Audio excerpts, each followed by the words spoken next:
never been to a Diddy party. As you all know, Diddy has been arrested, and now everyone is discussing the so-called Diddy parties, which are attended by many rappers and famous people, from Jay-Z to Leonardo DiCaprio. Yeah, plenty. However, there are Plenty rappers who kept a parties. distance from Diddy. Yeah. One Not of them all is of them 50 are Cent, freakouts. who has been bullying Puffy for many years now.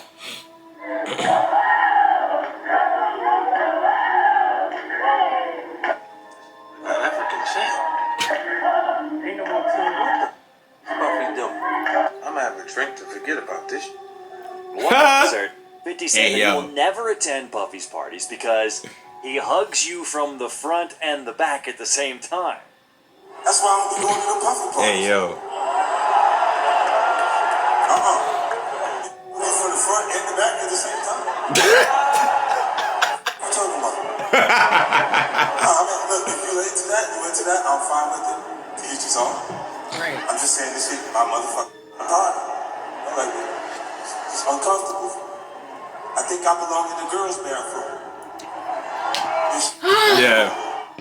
He's like, when shit like that going on, say, take me to where the girls are at. I don't want to be here no more. Oh no. 50 Cent called him gay after the latter offered Curtis to take him shopping. I don't call. I said, Let me read it, Fifth. Oh my God. Sorry I can no longer help you guys. Soon you will all be happy. You are all now left under leadership of Puffy Daddy. Report to the nearest radio. Dinner thieves in theaters January. What? Listen, I'm gonna say that because of the what's the name interview? He don't even know. The Drink Champs. Yeah, That one. blow it out. Your birthday every day. Every day's a birthday on Drink Champs, goddammit. I'm in. Okay. I got notes now. I'm trying to get my life together. You know what I'm saying? Like, he said something fabulous and he goes, no, but me and you, we ain't party. Like, we need to party. Oh, but me and you ain't never really party, you know what I'm saying? What is he talking about? What is he talking about? I'm telling you, yo. I'm telling you, in this industry, you don't just say that shit to another man. This is the same as the, let me take you shopping. Like, what do you mean, let you take me shopping? If we're not swinging that way, you're not taking me shopping, fam. That's not how this works. Why do me and you need to exclusively party? Right, just me and you. He not saying, oh, I have this fire of... Usually when a man trying to convince another man to go to a party, usually the second word out of his mouth after, you should come party with me, is like, hey, we got all the hoes. What you mean? They all going to be there. Or let's hit up the club to get some bitches or whatever. Something like that. Some woman-related target activity. Not you and me go... What? Just us two? In the basement? You out here? You remember who did we see him with? Was him and Meek Mill in the kitchen with their shirts off? Like they just woke up and it's just them in there? No, you talking about French Montana? Yeah, French Montana, that's who it was. What are you doing, brother? Huh? I mean, to be honest, it's innocuous. Until it's Not. Puffy that we're dealing with. Then it's like, now everything looks weird now. Not gonna lie to you, all y'all suspect. Hey. Nah, but a lot of the things that, I don't know, it's just... It is sus, but it's taken lighthearted because it's just like, okay, he's just a regular person enjoying life or whatever. If 50 was hanging out with Eminem and we seen them in the house with their shirts off drinking something, we wouldn't automatically assume it was weird. Right. Because they've been friends for a long time, blah, blah, blah. But the way Puffy, you always catch him talking in interviews, moving in interviews, in his speeches, all this shit is weird. He been weird for a long time. Daddy love, all this crackhead shit. What is you talking about, nigga? So when you start doing this shit, nah, you definitely on that type of timing. I believe that. That's the kind of stuff that when people say this to me, I get a little uncomfortable. Yeah. He said something to me one time, a long time ago, at Chris Knighty's wedding. He told me he'd take me shopping. I looked at him like, what you just say? Let me move, man, before I do something. You're gonna make me mess up the wedding. Earlier, they both surely had a normal relationship. They used to be friends. 50 could have been in Bad Boy Records. That never happened. Mm-hmm. The hate from 50 started in 2010, shortly after Diddy became Rick Ross's manager, who happens to be a longtime enemy of 50. Yep. The In the Club rapper said he believes that Diddy is making money off B.I.G.'s name. He I is. quote, Enough is enough. Biggie's name should never have become Diddy's black card. When was the last time Diddy really was bigging up his brother, not bigging up his bank? Right. A little later, Diddy couldn't take it anymore. And during the BET Awards 2010 post show, he said, "Check this out. I love my people. Stop the hate, man. Congratulate. Hate is for you hating, you a and you're ashy and your breast stink. And you know who I'm talking to. You hating rap." In 2012, everything led to a serious confrontation between Puffy and 50. Here's what Machine Gun Kelly, a witness to the confrontation, said. I just remember like 50 coming up outside of Puff's trailer and being like, but Puff was inside his trailer, so he said it to somebody. He was like, "What kind of money Puff said he was getting again?" I don't know what happened. I thought it was all like funny and sarcastic, and then like 2 seconds later, man, the whole gunplay thing popped also. In 2014, 50 Cent posted a photo montage on Instagram. Excuse me? Yeah, we're gonna show. Yeah, that looks crazy, right? Yeah. But yeah, that gunplay thing is like there's like people got beat up, all type of shit was going on there. Oh, really? Yeah, and when somebody like 50 from the trenches talking about what kind of money Puff say he was getting again, what you think he mean by that? That featured a photo of Steve Wow. Stout putting his arm around Diddy, and Diddy face to face with Rick Ross. What? Ain't saying nothing, but something ain't right. LMAO, 50 Cent said on his post. And now we come back to the year 2024. After the raid, which took place on the 25th of March, Curtis went off on trolling his longtime pal. At the beginning, he said, "Now it's not did he do it, it's did he done. They don't come like that unless they got a case." A little later, a video surfaced online showing Diddy riding around Miami on a bicycle, and 50 just couldn't ignore that. "Smile, bit. Smile. Damn, last seen on a bike, Diddy's pop." He shared footage of Puffy and Tyson's awkward appearance together Seen on that. the Keenan Ivory Wayans show in 1998. He's been During the interview, sharing us. Tyson Oh my held Diddy's God. hand up to show off his jewelry while saying, "It truly is about the Benjamins," referencing his classic 1997 Looked like he song touched with his butt, is Biggie, what it looked like. Lil' Kim, and the Lox. It truly is about the Benjamin, as we see. Oh, yeah, Yeah, keep your hand to yourself. But he put his hand over him and he moved away and everything. Oh my god. When reposting the clip, however, 50 claimed that Tyson wasn't happy with the positioning of Diddy's hand and was instead moving it away from him. "Ha ha ha, look at Mike." And "Oh, he's looking no, at it you're still, not gonna look." touch my ass, buddy, LOL. Right. Implying Puffy wanted to grope the champion boxer, 50 Cent rap. After just Diddy was saying. arrested by federal authorities, 50 Cent ran to social media. The baby He oil. referenced the weird items found in the mogul's home, writing, "Here I am keeping good company with the Drew Barrymore show, and I don't have 1,000 bottles of lube That's when at he the was talking house." on Drew Barrymore. Yeah. I seen that. I told you can't trust him. picture. Puffy done killed Tupac. Hey. And Hey. has also repeatedly Hey. said that Diddy ordered Tupac's murder. He put money on his head. Best friend Eminem also talked about it. Put $100,000 on his head. Shot, he said. The day you put out the hits, the day Diddy admits that he put the hit out, they got pop kill. Joe Budden recounted how Diddy himself reacted He's right to next that. to Puffy too. Puff said it's in his hands, and he said I can say it. And that's the end of that. Have fun with that one. He said, there's nothing to say about it. It's in my hands. Eminem rapped I about the don't know. possibility of Diddy ordering Pac's murder in his new album, The Death of Slim Shady, in the song Fuel, arguing that he will not beef with him since Diddy can order his murder just like he did with Pac through Keefy D. Keefy D is the person who went on many YouTube channels and recounted that he was involved with Tupac's murder because he knew Diddy personally. He was there. And, according to the gangster's words, Diddy offered him $1 million for million, Pac's yeah, head. not 100,000. He was arrested last year for such bold statements. Yeah, but the person making this video needs to tell the story accurately. So it's not that Puffy put money on his head to Keefy D and them Crips over there, and then they went after Tupac. That's not what happened. Right. What happened is Tupac got into a fight after the Tyson fight. They stomped out Keefy D nephew. I forget what Orlando. Yeah, Orlando. They stomped out Keefy D nephew. Then they left and came back with Keefy D in the car. Keefy D was in the car. Orlando's the shooter, and there was a couple other people. Everybody who was in that car is dead, except for Keefy D. They were actually looking for him for a They little were looking bit for him for a while. until somebody called out his name. Some girls called out his name, a yeah, fan. and then they saw him, and then they did the shooting right then and there. And Keefy D said that they didn't know about the money on his head until after the shooting. They were told after. Puffy put the money on him before, but the people who shot him were not told until after, and they discussed whether they could go to Puffy to collect the money. They never did. He said they never did. That's it.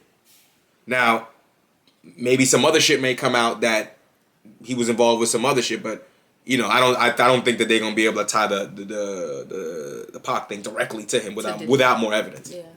And in the same song, Fuel, M delivered the following lines, which are definitely included in the top best punchlines in hip hop history. Got so many essays. Wait, he didn't just spell the word rapper and leave out a P, did he? And so, R-A-P-P-E-R spelled without a P spells raper or rapist, while S-A's is short for sexual assault. Also, Eminem spoke out about Diddy in other songs on the same album.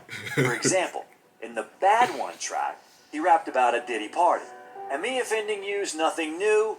It's what I love to do. This is subterfuge just to screw with you. And yeah, this much is true. Sounds like something that Puff would do at the party with Aaron Hall, cause What? I just love to with you. Also, in the Aaron Hall, what? Marshall recalls a terrible video in which Diddy is beating up his ex-girlfriend, Cass. Nah, him running out in the towel is diabolical. What kind of relationship they have with one another remains a mystery. It's not a There's mystery. not concrete evidence that they ever had a good relationship. True. They were once on the same stage when Diddy was handing Marshall a Grammy in 2003 for the best rap album.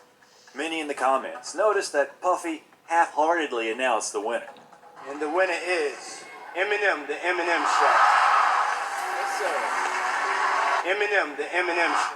Diddy was most likely already offended by Eminem at the time, as Slim Shady was back then mocking him in tracks. Because you love me, that y'all expect so much of me. You little groupie bitch, get off and go Puffy. Further, M wanted to hook up with his then-girlfriend Jennifer Lopez, and who knows what kind of reaction Diddy had upon hearing that. Sorry, Puff. You mean the guy who put $1 million on the head of one of the most reckless people ever, Tupac? Like, what are you talking about? He would do anything. He didn't care. No. The song was released in the year 2000, and in 2001, Diddy and Lopez broke up, which Suge Knight would go on to gloat about and mock. Whole thing about it, P. Diddy, P. whatever, we need to leave Puffy alone. Nigga, Anytime a guy goes on national TV, express how much he loved this woman, how much he needs this woman, how much he missed this woman, and then just do everything he can for this woman, and she turns around and drops you for a dancer. So when you were in prison and you'd see that J-Lo broke up with P. Diddy, you would laugh at that. That's, in other words, it's very disrespectful. It's very disrespectful. Make him look bad? Made him look a bitch. Initially, Suge and Puff were good friends. You know, I was just networking with the brother. I don't know about that. He would come pick me up from the airport, show me a lot of love. You know, everybody had thought we were cool. You know what I'm saying? Come to Death Row. You know what I'm saying? Just being respectful from people coming into other cities and stuff. At that time, Suge already had the Death Row label, while Puff had just founded Bad Boy Records. He was preparing Biggie's album, Ready to Die, and Puffy was interested in finding out Suge's opinion about that release. He even asked to have the instrumentals from the album, but Suge was surprised by Puffy's audacity, which he talked about in an interview. All of Death Row is all through that fucker. To give an example. Yeah, I don't care about him. Honestly. Tupac. And when it comes to Pac, you all know how it ended.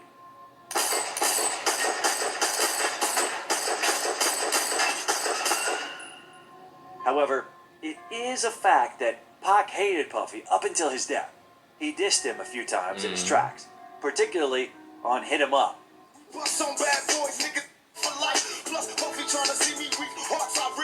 And in his post-mortem album, the Don Illuminati, The 7-Day Theory, in Against All Odds.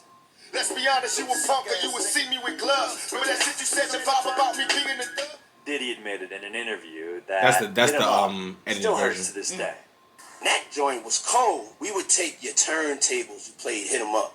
You know what I'm saying? That's how cold that thing hurt to this day. I In some bet. instances, I bet. That shit was artists from Bad Boy evil. Records, they're not even respected. A chair was once thrown at the label's boss. The Locks joined Bad Boy Records in 1995. Yes, sir. However, years later, the members were ready to leave Bad Boy because their hardcore rap style fit poorly with the label's creative direction. I'm not gonna lie to you. Because the Locks. I'm not gonna lie to you. I don't know what Puffy was thinking pissing off Jadakiss and them. I don't know what was wrong with him. You're crazy. You're insane. They was gonna do something to him. Yeah. They was gonna do something to him. and they from here. They from here too. They from New York too. Be easy to find your dumb ass, boy. Puffy was fucking around with his life, boy. It was possible to legally free themselves of the contract, but Jadakiss recounted what eventually led to the fact that Diddy finally allowed the rappers to carry on with their careers without Bad Boy. It was probably after the argument with Diddy when Styles threw the chair at Puff. That was probably the last straw. I told you. However, even after leaving, the guys continued to have conflicts, and Jadakiss called Diddy a coward. There's a big sign on it. I'm gonna use the whole national guards downstairs too. Cut it out, man. We can't talk this. I'm a grown ass man, man. You're a coward. And I don't take nothing. You're a thief. You're a coward. Don't say you're a thief. Okay. You're a thief. Come to the office, man. Come to the office so we can straighten it out there. Yo, how we just three guys you don't even mess with. You come to the had office. your ace, boom, You feel some type of way about me calling you out? I'm at the office. The point of that conflict revolved around the idea that the Locks wanted Diddy to share the wealth of their success and pleaded for their publishing. They claimed that Diddy owned 50% of their publishing. Diddy later told Hot 97's Angie Martinez that he owned 20% and has made $400,000 off the Locks. A rep for the group later refuted Diddy's claim with legal documentation countering his statement. Sometime later, they reconciled and performed at the Bad Boy family reunion tour. Really? However, in 2023, the Locks were preparing for the show Locks and Friends 50th Anniversary of Hip Hop. Puff will not be there. Hey, with y'all, we got a routine. Not right now. Have y'all spoke to him? No. Nah, man. To my Diddy. Styles said who? All right, never. I didn't know what you meant. Nah, I haven't spoke to him. I mean, somebody should. Nah. No, meaning like somebody should reach out. Nah. Because I had heard 50 say that before, right? 50's like, yo, somebody gotta reach out to him, man. Should definitely go talk to somebody. Absolutely. He definitely should go talk to somebody, and probably the people he hurt. Diddy also had. And yeah, I gotta remember, that was before this. He's not talking about any of this freak off stuff. He's talking about all the bad business moves and all the underhanded money stealing, career ruining that he was doing during the early 2000s. This is the reason why we will never see Danny D. Kane again. Yep. As a lot of people got issues with him in regards to that. Business-wise. Loon, all them people. There's a lot of people whose careers just died after Bad Boy. Took off all their money, like leashed off their one hit wonder or whatever, and threw them in the trash. Boys Cement. No, not Boys Cement. 112. Yeah. Oh, I love 112. Like Puffy was wilding out here, and it's hilarious how Jadakiss not even there. Jadakiss not hearing nothing from this nigga, bro. At all. And the crazy part is that how I believe Styles P too. Yeah, Styles threw the chair at him. Styles threw the chair at him. Look what he's saying to me. They probably had to restrain him and drag him out of there. Like what? Oh my goodness. Y'all don't understand, bro. The 90s and the 2000s was just different, bro. Wicked. It was wicked, bro. You threw a chair. That's not even one of the most craziest things that would happen in these meetings, bro. Yeah. Like all that stuff y'all seen in what's that movie about Ice Cube and them? NWA. It was really like that. Suge Knight going in with a bat threatening executives. Like that happened. Right. Oh man, that's funny. Anyway, this is real interesting. Let us know what you think in the comments. Is Puffy guilty? He did that shit? Probably.